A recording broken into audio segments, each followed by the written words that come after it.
पट्टी हटा रे, अब दूसरे को भी जगा रे, आँख से पट्टी हटा रे, अब बासियों को जगा रे।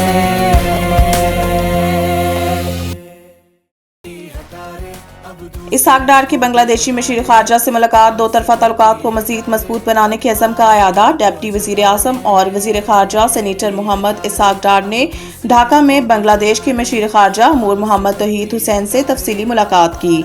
वज़ारत खारजा की जानिब से सोशल मीडिया पर जारी बयान में बताया गया है कि दोनों अफ्रीकैन ने दो तरफा ताल्लुकात के तमाम पहलुओं पर गौर किया, जिनमें आला सतही राब्त, तजारत, इक़्तिसादी ताउन, अवामी राब्त, सकाफ़ती तबादले, तालीम, इस्तिदाद कार में ताउन और इंसानी हमदर्दी के मसाइल शामिल थे। मुलाकात में सारिक की बहाली, मसला फ़लस्तीन और रोहिंग्या के मसले के हल समेत इलाकाई और बैनुल अक़वामी अमूर पर भी तबादला ख्याल किया गया। वज़ारत खारजा के मुताबिक खुशगवार माहौल में होने वाली मुलाकात में अफ्रीकैन ने दो तरफा ताल्लुकात को मज़ीद मजबूत बनाने के अज़म का अयादा किया। कबल अज़ीम नायब वज़ीर आज़म वज़ीर खारजा इसहाक डार ने बांग्लादेश के मशीर तजारत से मुलाकात की, जिसमें दो तरफा तजारत और इक़्तिसादी ताउन पर तफसीली बातचीत की गई। वज़ीर खारजा इसहाक डार ने वज़ीर तजारत जाम कमाल खान की हमरा आज बांग्लादेश के मशीर तजारत शेख बशीरुद्दीन से मुलाकात की। पाकिस्तान और बांग्लादेश के वफूद के दरमियान होने वाली मुलाकात में दो तरफा तजारत, सरमायाकारी और इक़्तिसादी ताउन पर तफसीली बातचीत की गई। सईद गनी के भाई फरहान गनी के खिलाफ इंसदाद दहशतगर्दी और इक़दाम कत्ल का मुकदमा दर्ज। पीपल्स पार्टी रहनुमा सईद गनी के भाई फरहान गनी के खिलाफ मुकदमा सरकारी मुलाजिम हाफिज सुहेल की मुद्दत में दर्ज किया गया, जिसमें इंसदाद दहशतगर्दी, इक़दाम कत्ल और दीगर दफात शामिल की गई हैं। FIR की मतन में कहा गया है कि मुद्दई के मुताबिक 22 अगस्त को शाहराह फैसल सर्विस रोड पर फाइबर केबल बिछाने के काम की निगरानी कर रहा था। 3 गाड़ियों में 20 से 25 अफराद आए, जिनमें फरहान गनी, कमर अहमद, शकील और दीगर शामिल थे। FIR के मुताबिक मुल्ज़मान ने पूछा किसकी इजाज़त से ज़मीन खोद रहे हो, बताया कि सरकारी काम है, तमाम इदारों की NOC से हो रहा है, मगर इन अफराद ने मुझ पर तशद्दुद किया, जान से मारने की नीयत से असला भी ताना था।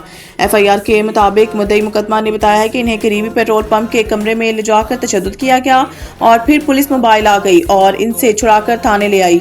दूसरी जानिब चेयरमैन चनीसर टाउन फरहान गनी ने दीगर 4 साथियों समेत फिरोजाबाद थाने पहुंचकर गिरफ्तारी दे दी। सईद गनी ने लिखा कि फरहान गनी समेत तमाम लोग अदालत में अपनी बेगुनाही साबित करेंगे। सुप्रीम कोर्ट का हर जज पाकिस्तान में बुनियादी हकूक की खिलाफ वर्जी का जिम्मेदार है। जस्टिस अतर मिनल्ला इस्लामाबाद में डिफेंस ऑफ ह्यूमन राइट्स की तकरीब से खिताब में जस्टिस अतर मिनल्ला का कहना था कि सच बोलना बहुत मुश्किल है, जो सच बोलता है इससे बहुत ज्यादा नफरत की जाती है। वकला तहरीक का किरदार जमहूरियत और आइन की बहाली था। वकला तहरीक ने शहरियों की बड़ी तादाद को अपनी तरफ राग़िब किया। उन्होंने कहा है कि गुमशुदगी के केस से सबसे ज्यादा मुश्किल होते हैं। रियासत का काम अपने बच्चों की हिफाजत करना है। मैंने मिसिंग पर्सन केस का जब पहला फैसला दिया, जिसके असरात 4 साल तक मुस्बत रहे, अपने अफसर को कहा कि अपने इलाके में मिसिंग पर्सन केस को बर्दाश्त नहीं कर सकता।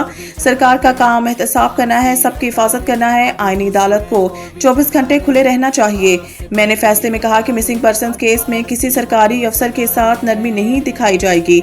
जस्टिस अतर मिनल्ला का कहना था कि अगर रियासत गुमशुदा केसेस में मुलव्वस हो तो अदालतें कुछ नहीं कर सकती। सुप्रीम कोर्ट का हर जज पाकिस्तान में बुनियादी हकूक की खिलाफ वर्जी का जिम्मेदार है। बलूचिस्तान की बच्चियां, खवातीन सड़कों पर रुल रही हैं, हमें शर्म आनी चाहिए। उन्होंने कहा कि अगर जमहूरियत आइन, आज़ाद अदलिया ना हो, नई नस्ल के साथ इंसाफ ना होगा। सरकार में रहने वाले 77 साल से सच नहीं बोल पाए। सच बोलेंगे तो हालात बदलेंगे। सबको सच मालूम है, लेकिन हम सब सच जानना नहीं चाहते। वज़ीर दाखिला की तबलीगी इज्तिमा के लिए आने वाली गैर मुल्की वफूद के वीज़ा मसाइल हल करने की यकीन दहानी। लाहौर वफाकी वज़ीर दाखिला मोहसिन नकवी ने तबलीगी जमात के मरकज़ रायविन का दौरा किया।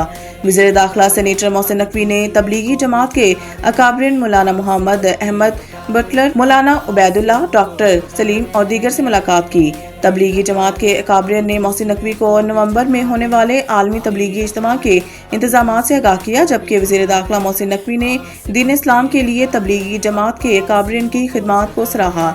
इस मौके पर वज़ीर दाखिला ने तबलीगी इज्तिमा के लिए बैरून ममालिक से आने वाले वफूद के लिए हर मुमकिन ताउन फराहम करने की यकीन दहानी कराई। मोहसिन नकवी ने कहा है कि जहाँ भी वीज़े का मसला हुआ, हम तरजीह बुनियादों पर हल कराएंगे। तबलीगी इज्तिमा के लिए बैरून ममालिक से आने वाले वफूद हमारे मोअज़्ज़ज़ मेहमान हैं। पंजाब में शदीद बारिशें, तरबेला डैम 99% तक भर गया। फ्लड फोरकास्टिंग डिवीजन लाहौर के मुताबिक तरबेला डैम में पानी का लेवल 1549.20 फुट रिकॉर्ड किया गया है, जो 99%, जबकि मंगला डैम में पानी का लेवल 1219.40 फुट होने के बाद 76% तक भर गया है। इसी तरह रावल डैम का level 1751.70 foot, Khanpur dam 1979 foot, Samli dam का लेवल 2313.90 फुट है। इधर दरियाए सिंध में गुड्डू बैराज पर ऊंचे दर्जे का सैलाब है, जहां पानी की आमद 5,43,184 और अखराज 5,07,853 क्यूसिक रिकॉर्ड की गई है। दरिया सतलुज में गन्ना सिंह वाला के मुकाम पर ऊंचे दर्जे और हेड सलेमान की पर दरमियाने दर्जे का सैलाब है, जबकि तरबेला के मुकाम पर निचले दर्जे का सैलाब है। इसके अलावा दरिया रावी के अहम मुकामात पर बहाव मामूल के मुताबिक है। दरिया रावी के मलका नाला बसंतर में बहाव में कमी के साथ निचले दर्जे का सैलाब है। अफगानिस्तान ने एशिया कप के लिए स्क्वाड का ऐलान कर दिया। अफगानिस्तान क्रिकेट बोर्ड की जानिब से जारी इलामिया में बताया गया है कि राशिद खान टीम की क़यादत करेंगे। इसके अलावा स्क्वाड में रहमानुल्लाह, गुरबाज इब्राहिम, जदरान, दरवेश रसूली, सदीकुल्लाह, अजमतुल्लाह, उमरजई, करीम जन्नत, मोहम्मद नबी स्क्वाड में शामिल हैं। गुलबदीन नाइब, शरफुद्दीन अशरफ, मोहम्मद इसाक, मुजीबुर रहमान और AM गजनफर, नूर अहमद, फरीद अहमद, मलिक, नवीनुल हक और फजल हक फारूकी भी स्क्वाड का हिस्सा होंगे। याद रहे कि अफगानिस्तान टीम एशिया कप से कबल से मुल्की सीरीज में हिस्सा लेगी। वाज़ेह रहे कि 9 सितंबर से शुरू होने वाले इवेंट में अफगानिस्तान की टीम ग्रुप में शामिल है, जहां इसका मुकाबला बांग्लादेश, श्रीलंका और हांगकांग से होगा। आँख से पट्टी हटा रे, अब दूसरे को भी जगा रे। आँख से पट्टी हटा रे, अब बासियों को जगा रे।